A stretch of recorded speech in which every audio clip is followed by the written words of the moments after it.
So we are starting back into chapter 1. The first 7 pages are a kind of a bombshell. A lot is contained in them, which will be unfolded later. I want to mention that the first few chapters have a kind of hypothetical form, hypothetical situation. They take up simple commodity exchange under the capital system. That is more or less if I go to you and try to sell you something and you come to me and try to buy something from me. This is not possible outside of the whole capital system, but he has to find a way in, and he wanted to find a way in that is familiar to you. I call this the entry point, and I still, even though it's difficult, don't think it's a bad way to start. The entry point into the capital system is through the commodity, and it's very narrow. There's a lot of stuff stuck in that entryway. So keep your eye on the reduced situations that Marx gives you, like simple commodity exchange between individuals, exchanging particular commodities from particular concrete acts of production. And when he talks about groups and phenomena in general, these are all different things that have to get worked out in their own analyses, because ultimately the only way you can understand any individual phenomena in this system is by starting from the whole. This is, of course, impossible to do. Maybe the critical of capital can see the whole. Maybe Marx, after 30 years, could see the whole. But it might not be the case. He might not have gotten there. So the first 4 chapters has this heuristic situation. Simple, individuals, concrete commodities, and moving from there to the genesis of value and towards general questions and universal questions in this system. Anything universal, by the way, is historically bounded to the capital system. It's universal, meaning it's necessary and applies in every situation under capital. That doesn't mean it's universal in our historical moment, only where capital is touching it, because that is a quality of the capital system, that it universalizes and has moments of absolute necessity in it. We'll talk more about that as we go through. The guiding question for our reading of the first 4 chapters is, what is value? Where does it come from? And what does it do? Those are the ways he works out the what is question, because it has a source in the system and it is an operation. And also, what is the apparatus that value needs around it in order to continue to exist? It needs a system. It isn't something that works just on its own. It calls into existence a system around it. His technique is the phenomenology of the commodity. This is the first 4 chapters, which I'm calling the entry point. It's the most familiar, or at least he thought so. Even more familiar in a certain sense than labor, but he gets to labor right away. And it's quite narrow. And you can't totalize the system from the commodity. So this is not a book about the commodity. This is a book about capital, and the way in is through the commodity. Does that make sense?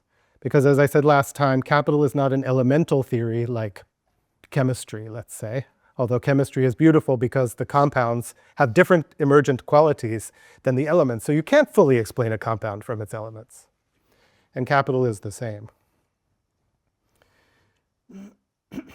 So if you're in doubt, I know this sounds like a salesman's trick, but if you're in doubt, read on.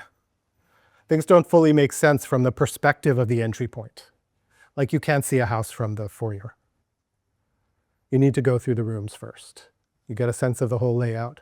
And then it will make sense what the foyer does in the house. It's an entry point. You will go through a set of perspective switches.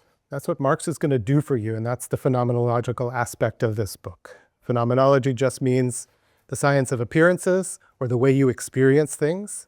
Something always appears to someone else. And it has another form that is the way it doesn't appear. And in this phenomenology, you will be asked to switch perspectives. I'm just going to give you a little list here, from objects to processes, from things to ghostly qualities that hang around them, from singles to doubles, and from elements to the whole.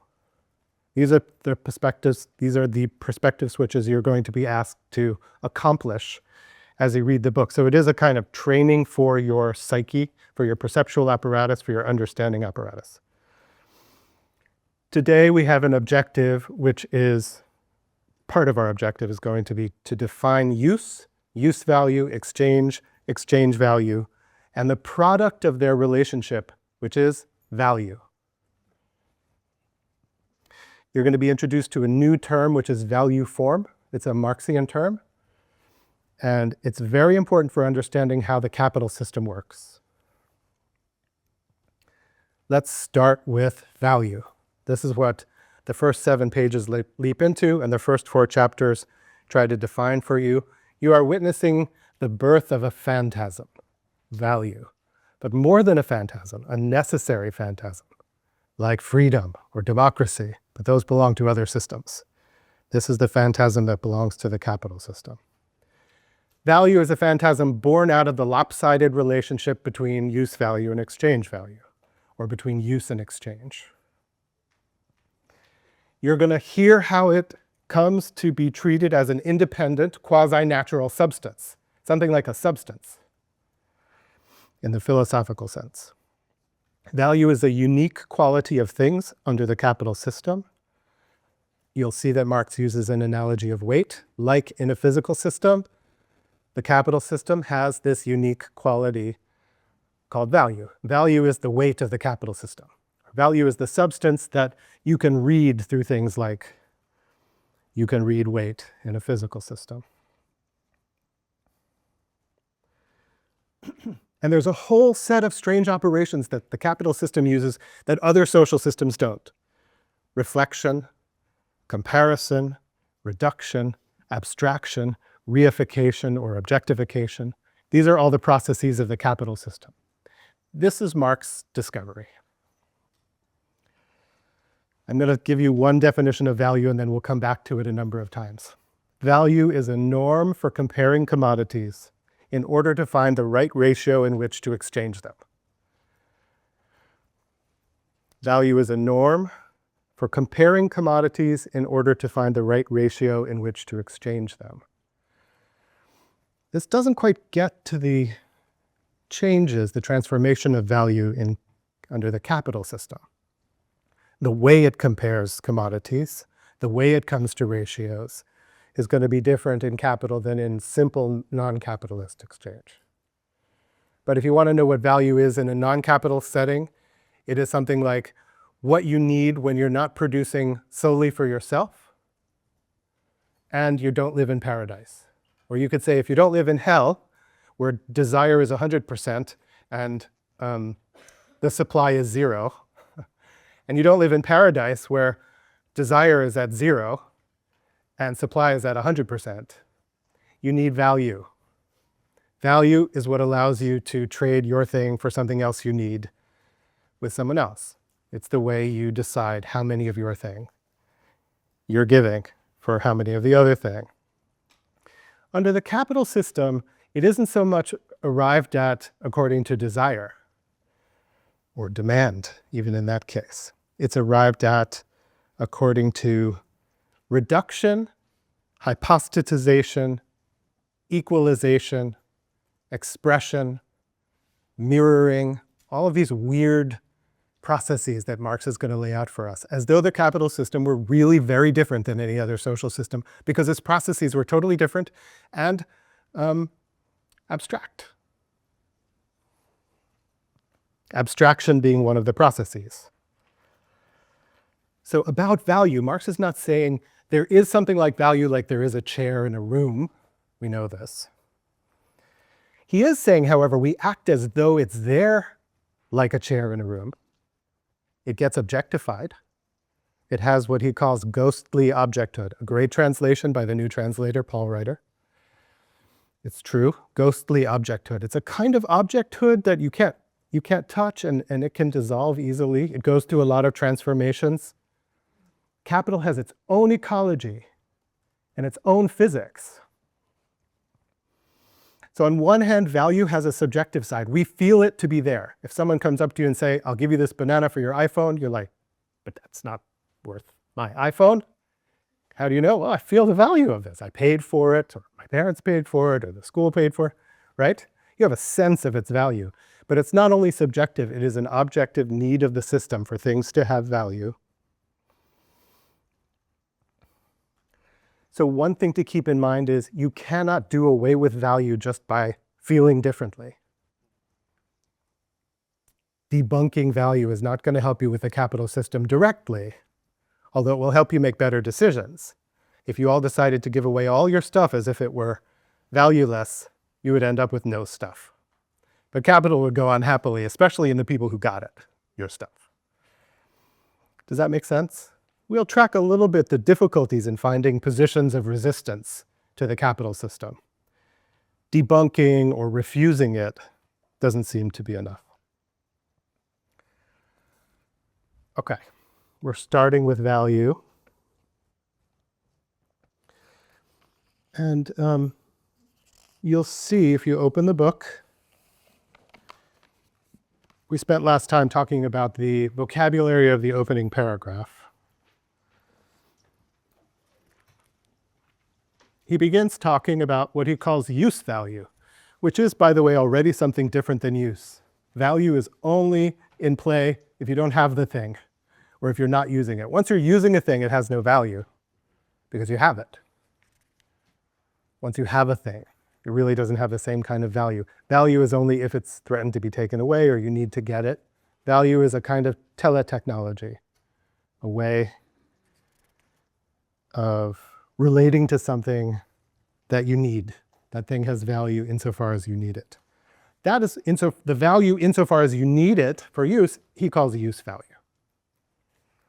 This seems like the easiest thing all around, although value makes use already in a system of exchange. So really outside of an exchange system, there's no use value. Again, if you're in paradise, you don't need to exchange everything. Let's say all the smartphones and all the updates are all lying around on the ground. They fell from the tree of smartphones. They don't have any value for you. So value, again, is part of an exchange system. Samuel? Can we have a personal sense of value, for instance, like just how much we want something, right? If we're in paradise and all the updates are lying on the ground,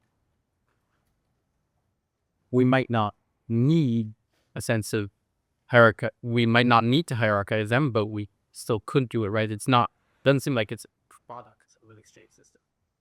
Well, it would be satisfied immediately, so you wouldn't need value.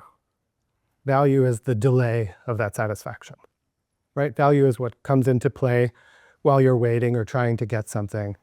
That would be use value insofar as it's valuable to you because you need it. But if it's right there, so there's no real value for an infant until the feeder, whoever that is, says, I'm tired, you're not going to eat now. And you're like, wow, milk, valuable. Rudimentary value systems. Use values satisfy a human want or need of whatever kind. They are multiple, they differ in quality,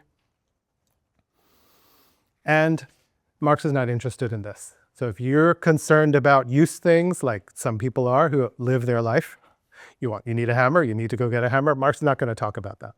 In the beginning, he is setting aside the spheres he's not going to go into, and one of them is the infinite world of useful things. Anything can become useful, and your tasks that you use it for will change according to what you imagine, according to what someone tells you you need, according to what confronts you at any moment. This is on page 14. The usefulness of a thing makes it into a use value. Again, I think it's a little bit more complicated than that, but this is very important because he's going to contrast it with exchange value. Usefulness in this sense doesn't hover above us in the air. It's determined by the properties of a commodity's body. Just so we know, that body does not have to be physical. It can be a Word document. That's not physical. It has a physical manifestation. It can be a dream if whatever you're doing with that dream is useful to you, doing psychoanalysis, whatever those qualities are. It can be a service, which is not a physical object, right? A service can be commodified. I sew your shirt for you, let's say. Your shirt is fine. Nice shirt, by the way. And you pay me for it. That act has delimited contours. You know when it starts, you know when it's done, you know how long it takes. It has a use value to the shirt owner, and that is perfectly well commodifiable. There's no difference between physical commodities and services. So if they tell you the service economy is fundamentally different, it is not fundamentally different. It certainly changes the way people live, what kind of concrete jobs you do, but in terms of value, the value moves around exactly the same. This is the province of what he calls commodity studies, which I'm not sure exists, but that's not what he's going to do. Okay, so use value is the property of being able to satisfy a human want or need. It involves actually doing this as a practice, an activity use. So we know that use value is already abstracted. It's potential. It means it can be used, and it's abstracted in the sense that in any of the concrete situations in which you use something, this is called use. Value is realized, use value is realized when? When a thing is used, right? And the thing is, in a sense, as a use value, used up when you're done using it. You may actually use up the usefulness of the thing too, if it's, let's say, a banana. When you eat it, it's no longer useful. The peel is not useful. And incidentally, the value body of a commodity, very different than the use body of a commodity. Well, it's related to the use body of the commodity. The peel is not really part of the value. Well, it is kind of. Say it's part of the value in that it protects the fruit. But there's many physical qualities of a body that are not related to the use or the exchange. So for example, a banana can be green, it can be yellow, it can be slightly brown, it can be small, it can be big, it can be like cardboard, it can be like sugar. And in all of those cases, in fact, the exchange value remains. What's required is that the usable part is usable. Now, it could be that cardboard bananas you end up not buying that brand anymore. So the usable, that is a quality that relates to its use value. You have a question? Is it for what humans value this particular thing? Humans value this particular thing socially. Social. We'll talk a little bit about what that is. The kinds of things that have use values, again, are physical objects, services, intellectual objects, media, processes like education or defense. They can all have use value. So under capitalism, they can all have exchange value, potentially. There is a world of useful things here: food, energy, clothing, tools. We can think of many of them that you could study and think about a kind of anthropology of human activities.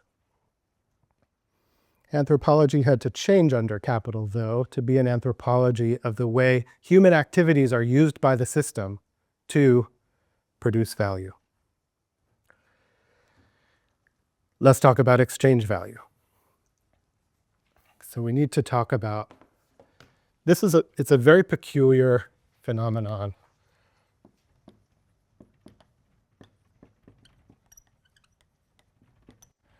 It seems like this is the double in the commodity, use value and exchange value. But really the double is this. That's the double. Because exchange value really only appears briefly.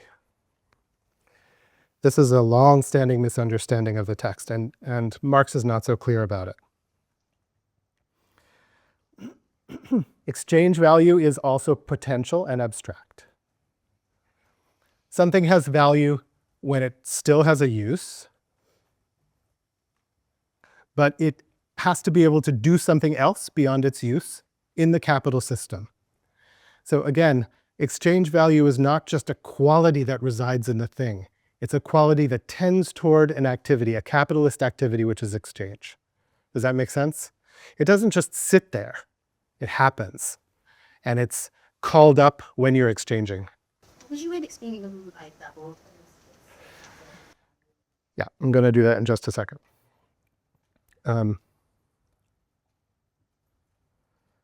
Value is potential use and exchange, but it is also a ghostly substance that persists through all changes of form in commodities and labor. Labor can go from being reserve to being active.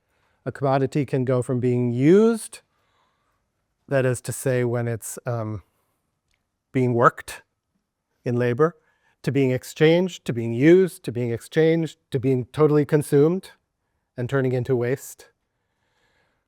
The value is conserved even when something is totally consumed, because if you eat food, where does the value go?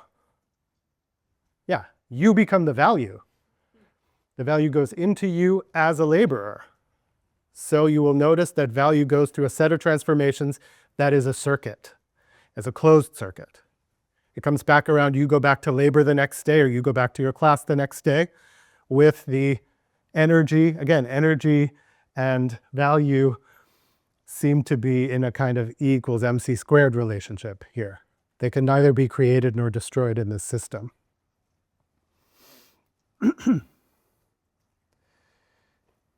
Value is potential use and exchange, but it's also a substance that changes form from material to immaterial to material to immaterial, from commodity to money to commodity. That's one of Marx's famous formulas, CMC. And you can also use it the other way around, MCM. Value is conserved. The law of the conservation of value. The odd thing about the capital mode, which we're going to get to, the operation that this is all about, is that value is conserved and augmented. That's where the capital system perverts physics. It doesn't, Marx will say, ultimately, because you get it out of the laborers. But it looks like it perverts physics. It looks like you put the money into an investment and you get back 10% more, right? What's the rate now of return? I don't know, 7% more. To me, it's always like going down in my mind. I guess it's the privilege of a Marxian to not really understand where their investments are going. The oddity of this is that it only becomes exchange value when it's not being used. And it only becomes use value when it's not being exchanged. When it's being exchanged, it holds the use value in reserve. It depends on it. It can't go away. But it's not being exercised. So only one can be activated at a time. And this is what Marx calls a contradiction. And we get back to the question about doubles. Before we get to doubles, you can see here is a different world from the world of use values. It's a world of exchangeables. You could talk about what they are, but they're not the same thing as use values, because things can be exchanged that have very little use value, like junk plastic toys that you get in a goodie bag at a birthday party. Barely any use value. The use value is like, oh, that's it. Then they go right in the garbage. It's a stroke of genius, plastic. And an evil. So here you would plug in a picture. I'm so bad at PowerPoint, so you're just going to have to listen to this discourse, because I was going to, wouldn't be nice to show all the crazy commodities, but I'm not a visual guy. So these doubles are in a tension with one another, which Marx sometimes calls a contradiction. And a single thing like a commodity is a strange and strained unity of contradictories. But we have to understand what this relationship is. Obviously, use value and exchange value are not logical opposites. It is true that, like Aristotle's idea of a logical opposite, they cannot be active in the same thing in the same respect at the same time. So that's why he uses this Aristotelian figure, logical figure, contradiction. Does that make sense? Exchange value means it's not being used. Using means it's not being exchanged. But they have to both be in there. Now, you can make something for use that isn't exchanged, but that's outside of the capital system for him. You can make something for yourself, or you can use something that's not exchangeable because it's common to everybody. This is why the enclosure of the commons was very important for capital. If they start to enclose air and water more than they already do, they will become commodified too. Water is already on the way, but air so far is not. This is Marx's example. So obviously they're not opposites, they're just different. And they could be complementary under some systems, but in this system, they're antagonistic to one another. Exchange value and use value, okay? I'm spending a bunch of time on this because these sorts of strange and strained unities are going to come up over and over in the capital system. Yeah. Does Marx argue that these two concepts, use value, exchange value, exist within all systems of production? Nope. They don't. In any society bigger than one, you're likely to have use and exchange. But again, remember that these terms, these concepts, this is a very important Marxian thought. It's a Hegelian thought, but Marx brings it back to real living history. These terms are only necessary when society gets into a shape where it needs those terms. So again, if you're in paradise, you don't need the term use or exchange because, or think of an infant, you're just kind of eating and pooping and wandering around, and you don't have to distinguish your activities because you're never in a situation of lack. Yeah. I'm confused about the idea of like a human being somewhat separate from its strange kind, in the sense that like our commodities are still part of us. Like many people have sort of commodities or are inclusion in the society itself. Well, a human separate from the system is going to be hard to justify as we go on. So let's take the system in itself. It feels a little bit cold and distant, but Marx will argue that humans are in service of commodities, and that's the big difference. So it's dehumanizing for sure. So let's hold that question. Yeah. Marx says that something is a use value or is an exchange value. Why does he say is rather than has this value or have a value? That's a great question. Did you hear that question? Marx says that things are use values and are exchange values, not that they have them. Because that is the being of the thing. The being of the thing is not some independent, God-given or nature-given set of qualities. When in a social setting, which is all we're talking about here, you have a thing for use, its qualities are the thing. When you encounter a hammer, you could have an aesthetic, now we're getting into the precincts of German philosophy. You could have an aesthetic relationship to that hammer and be like, what a beautiful hammer. But let's put that aside for now. I think that's fairly artificial. The hammer is weight, shape, useful qualities for hammering a nail. And you don't really see a hammer otherwise, unless you go to the market or Home Depot and you're like, how much does this hammer cost? And you're negotiating between cost and the kinds of qualities that will get your particular job done. So for him, things are double, so much so that you have a double consciousness. The double consciousness is, oh my gosh, I can get $5 for this hammer. Or, oh my gosh, I can hammer in 20 nails with this hammer in today. I can hammer just the kind of nail in that will hang my picture or frame my barn. Does that make sense? And the thing is, only that. There's nothing subsisting outside of the capital system that is a thing in itself. Yeah. So if like, just like on the point on like the contradiction between something having use value and exchange value at the same time, like surely that's I'm just not sure why like they're applying to, or those two concepts can apply to like the same object. Because surely like, say I have like an apple, but that presents use value, or that has use value insofar as the apple is like an object of my desire to eat the apple. So it's like a property of the apple. But then like the exchange value is surely like not, it's not just like a property of the apple, it's like a relation between the apple and say like an orange. So it's not like, Well, both in that case is a good question. In both of those cases, the apple as a use value and the apple as an exchange value, they are relational characteristics of the apple. The apple is useful to you. So apples in themselves, belong to, I don't know, some alien observer from an asteroid passing by. They're like, apple. But they wouldn't point it out because it's of no use to them, one way or the other. So both are social qualities. That is to say, they are related to you as a desirer, and you desire apples because in your culture, apples are things that get eaten, as opposed to using them to build a house or something like that.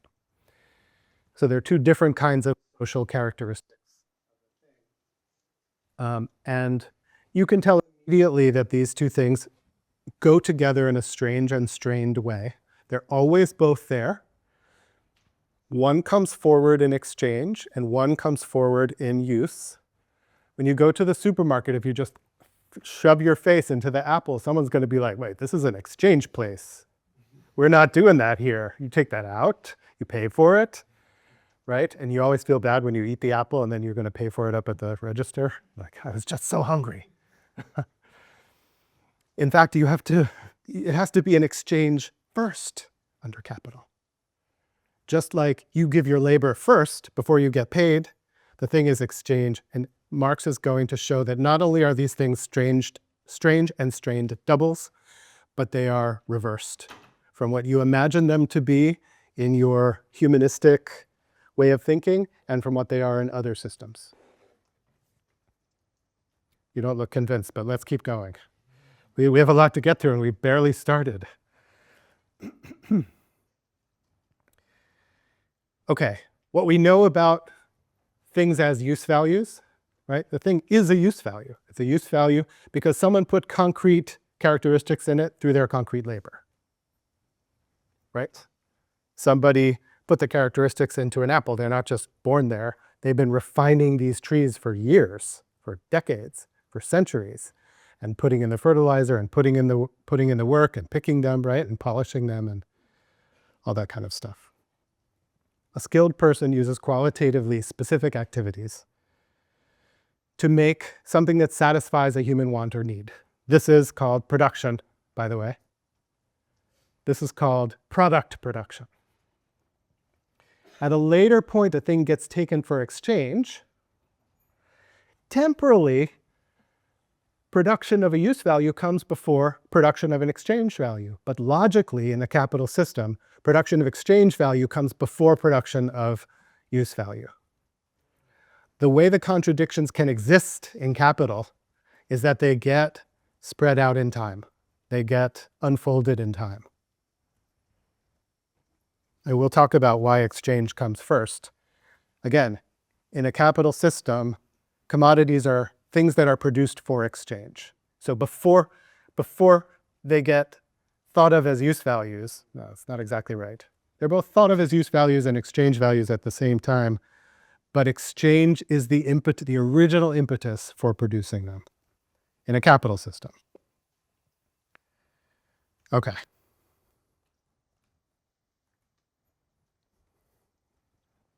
I think we're doing good. You all are totally confused.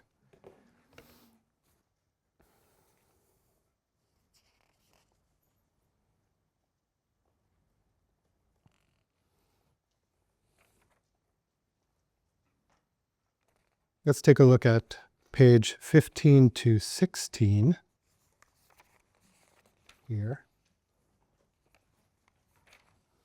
At the very bottom of 15, as use values, commodities differ above all with respect to quality. As exchange values, they can differ only with respect to quantity, and they contain not even an atom of use value. That's why these are so peculiar, Samuel. It seems that he's seeking exchange values to be constant, which is what he says at the top of that page, right? And at the bottom he says they differ only relative to powers of law. Can an object have different exchange values to each person? Not to each person, but to each commodity. Exchange values do not have any relations to people until they have relations to other commodities. First, I could have simultaneously say Sarai is willing to pay the 15 bananas for an iPhone, and I'm willing to pay the exchange 10 bananas for an iPhone. It's unrelated to what you're willing to pay. It's only related to what socially a thing is worth compared to other commodities. We're not talking about price as we know it around us. We're not talking about price. We're talking about value. And the way value gets set up, the way you know that value and price are different is that if something is trading for above its value, people invest in that. And if something is trading for below its value, people don't invest in that. And in fact, those firms can go out of business because they're not making back what they need to make back to cover their costs and to prepare for the following year, etc. So price and value are absolutely different. The relationship between value and price is a controversial topic in Marxian studies. It goes back to the infamous cliche, the transformation problem. And I don't think it's worth talking about here because we're interested in the social outcome of abstraction. And we have to get there. For those people who try to make economics work out so they can predict what prices will be, it's a question of the relation of value to price. And different economic theories settle this question in different ways. And Marx was famously unable to settle it, but it doesn't touch the basic insight, which is that exchange value rules our lives, determines the quality of our labor, determines the amount of leisure time we have, determines the way we relate to one another.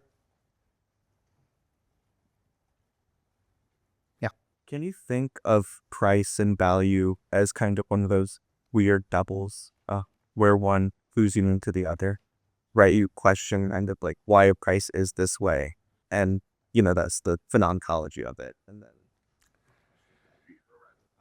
there's a lot to be said about price. Maybe we set aside, once we understand these things, down the line, half of a session to talk about price. It's worth thinking about Adam Smith and David Ricardo, who thought about this a lot. And they also recognized that one thing that's characteristic of prices, which is not characteristic of value, is that they fluctuate wildly, day to day, minute to minute. But they fluctuate around a center. Smith called this a natural price. Around a center, which is thought to be something like the value. It's not going to get too crazy. Like you will never have an iPhone selling for 25 cents. And you can see when you compare commodities that value is real. You might have a banana selling for 25 cents. You'll never have it selling for $1,000 unless things go really haywire. And the opposite is also true. You'll never trade a banana for an iPhone. Yeah. So you said that use value is just correlated to quality. Is it the quality of the total actions that occur to use that commodity? Let's look at this sentence again. I love it when we do philological work. As use values, commodities differ above all with respect to quality. That is, in their qualities. So that is, a banana is peelable and an iPhone is not peelable, etc. You eat a banana is nutritious and this is what Marx is thinking of. In one sense, he has a kind of Spinozistic ontology. Things have qualities. Yeah. There's a lot of different value terms going around. And sometimes I'll hear you talk about, say, exchange value or use value. And then you'll just dive into the topic with the shorthand of value. Just for my comprehension going forward, whenever you say value, maybe with a capital V, are you talking about that sort of value that's derived from abstract labor?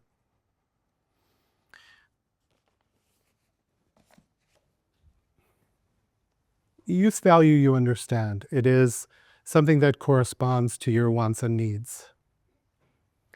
Exchange value you understand. It is how much you can get for your thing, how much you can get by exchanging it. So he uses coats and linen. It's the 19th century. It's Germany, or he was in London. It's cold. You need a coat. The coats are not made of linen. For a long time I was confused by that. Coats are wool. The linen is a separate thing. It's like we have these things that are different. And he's very clear. You can't exchange linen for linen, the same amount of linen for the same amount of linen. This is how you know there's something like value and how it's parasitic on use value. Because you already have the linen. If you have it, you don't need it unless you need more. But then you'd have to exchange something else, right? There is no market of exchanging the same for the same. You need to exchange things with different qualities. One second. So use value as a kind of basis is a necessary but not sufficient characteristic of a commodity. It must have the use value because no one will buy it otherwise. But when it comes to exchanging, it only matters how much it exchanges for of another thing. Out of these two comes a phantom.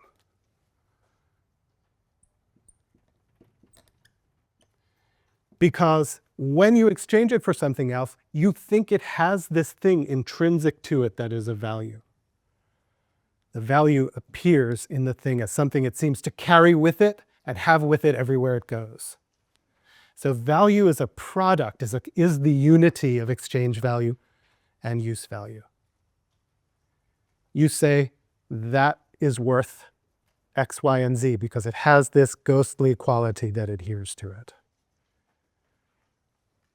You could say, if you want, that this is the antithesis and this is the synthesis, but Marx is not so clear about that, okay?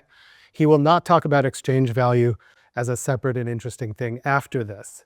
He's just going to talk about use value and value because it's value that will end up making capital work. Value is based in use value and realized in exchange value, and it looks like an independent thing that you could trade on a market. And it comes to be represented through one of the processes, representation or expression of capital. In what form? Value is represented independently as money. It's as though you took it out of the thing and value started living on its own. And I said, I'll give you this money, which is equal in value to what you're having, because that thing has intrinsically in it value. Does that make sense? There were some questions. Yeah. So this value, because I think you mentioned how this still thing of use value and the thing By design previously, or is how you need to perceive it, or let's push the Ultimately, we'll talk about value, but this is the genesis of value. You have something that's useful, socially useful. People use it in our culture, right? Something that's totally outside of what other people recognize as useful. Might be useful to you individually, but it doesn't have a use value. And you have exchange value, which is what you get for it on a market, related to an equivalent. And these two together make it seem as though there's this special substance that adheres to all commodities just in different quantities. And it's not purely psychological, it is ontological. You live in a world as though this was real, and so it's real. Value is real under capital. As I say, give away all your things and you will just have no things, but value will go on happily. And if you want to get them back, you'll have to concede the reality of value. Okay. Wow, you're really pushing me. This is good. What else do we need to talk about? We need to talk about the double character of labor. So, actually, a commodity has this double character, use value and value.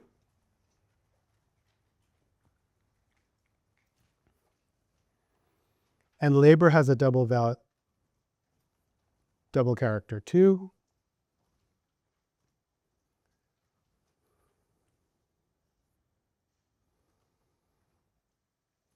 Useful labor makes useful things. That is a qualitative act that requires skill and knowledge.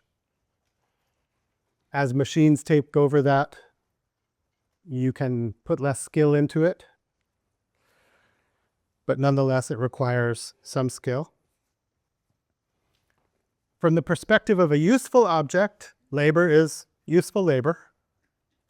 So the question is, what is labor from the perspective of value? It is a bare gelatinous blob. Don't you love this translation? It's a translation by writer, whom I admire, of a German word Gelehrte, which is something like suet. It's when you took everything that was left over and you boiled it down into a gelatinous blob. We thought of using suet, but we didn't think anyone would know really what that was. So we put a bare gelatinous blob. It's everything kind of mixed together until all of its qualitative characteristics disappear and you just have a kind of quantity of stuff.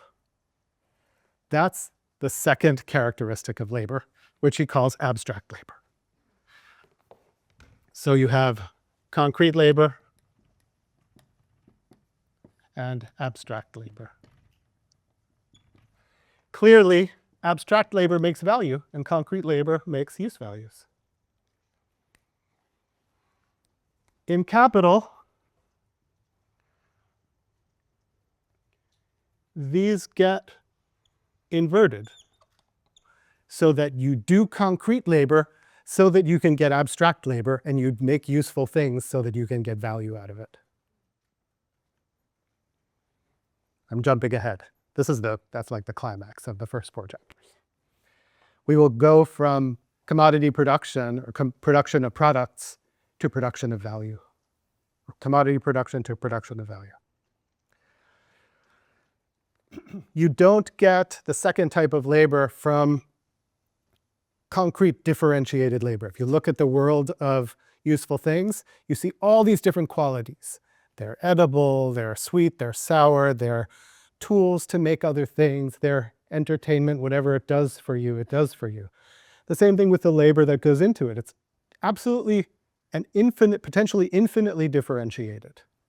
That's why if someone plays the trumpet and I play the guitar, that doesn't mean I can play the trumpet and they can play the guitar, although musicians are pretty good at different things like that, right?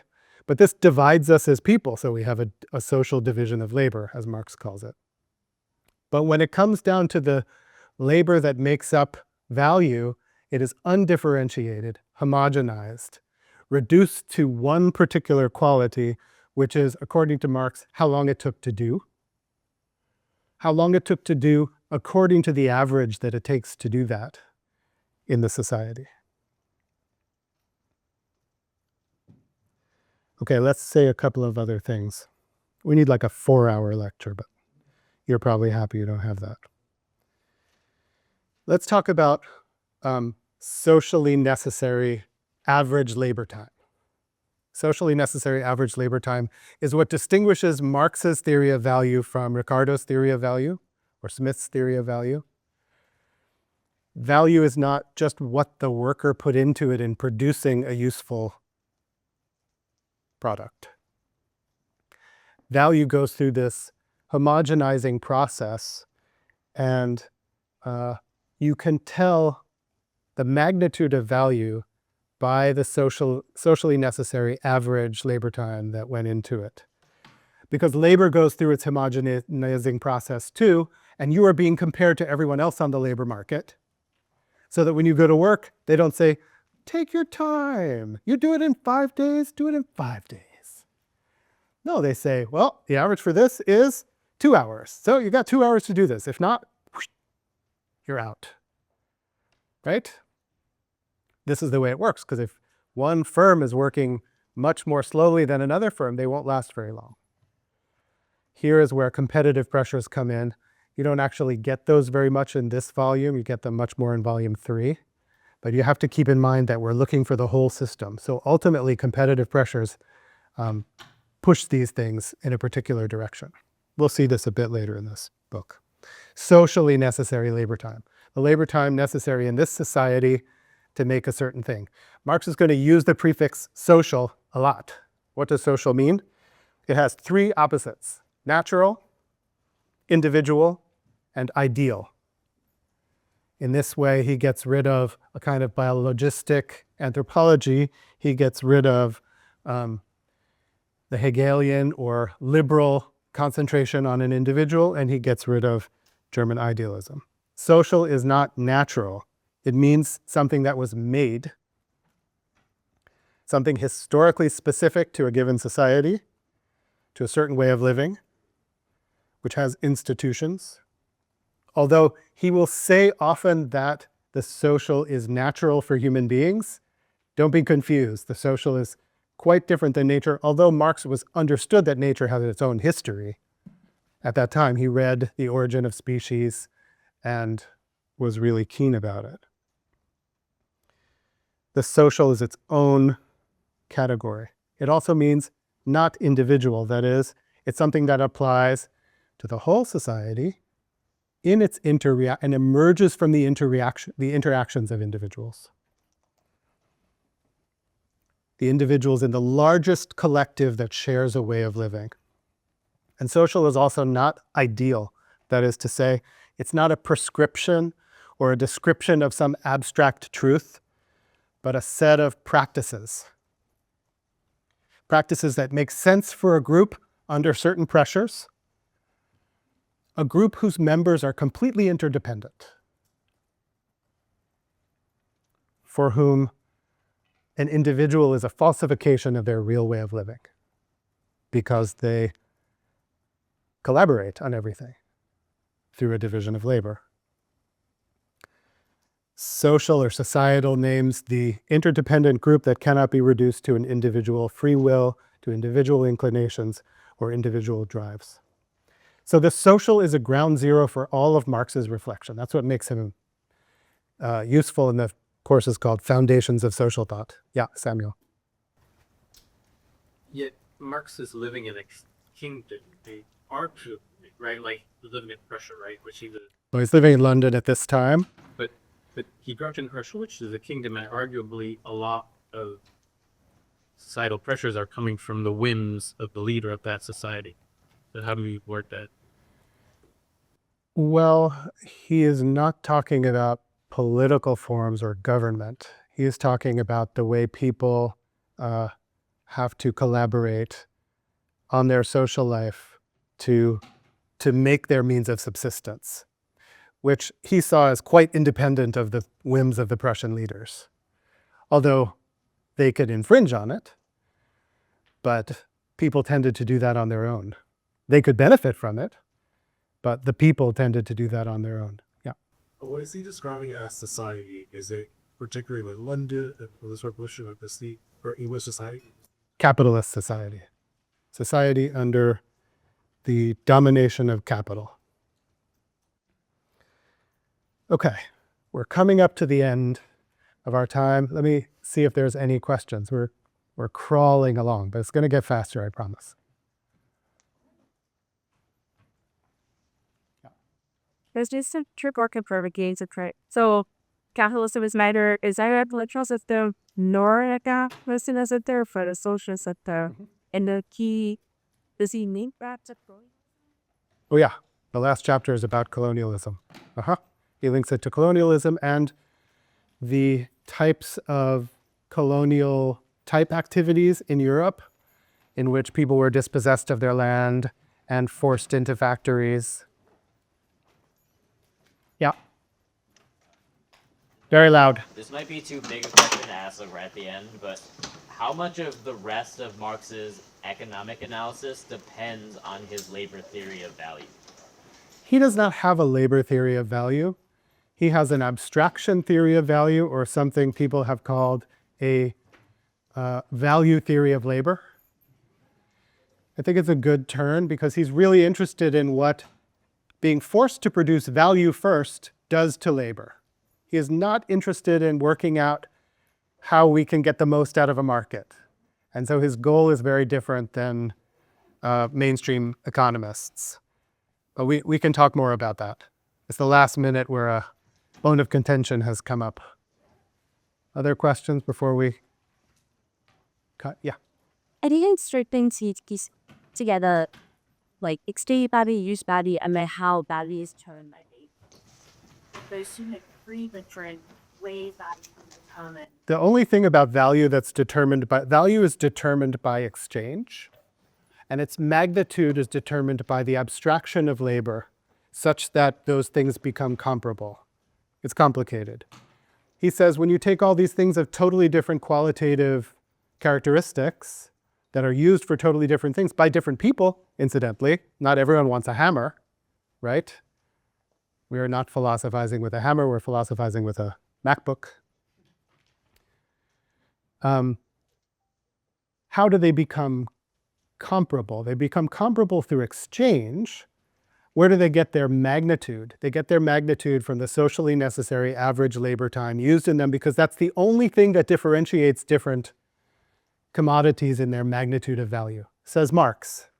It's not the only way to look at it, but it's fairly logical. The only thing that's different between a banana, aside from its qualitative characteristics, and an iPhone is how much average labor it takes to go into it. Does that make sense? For Marx. See you next time.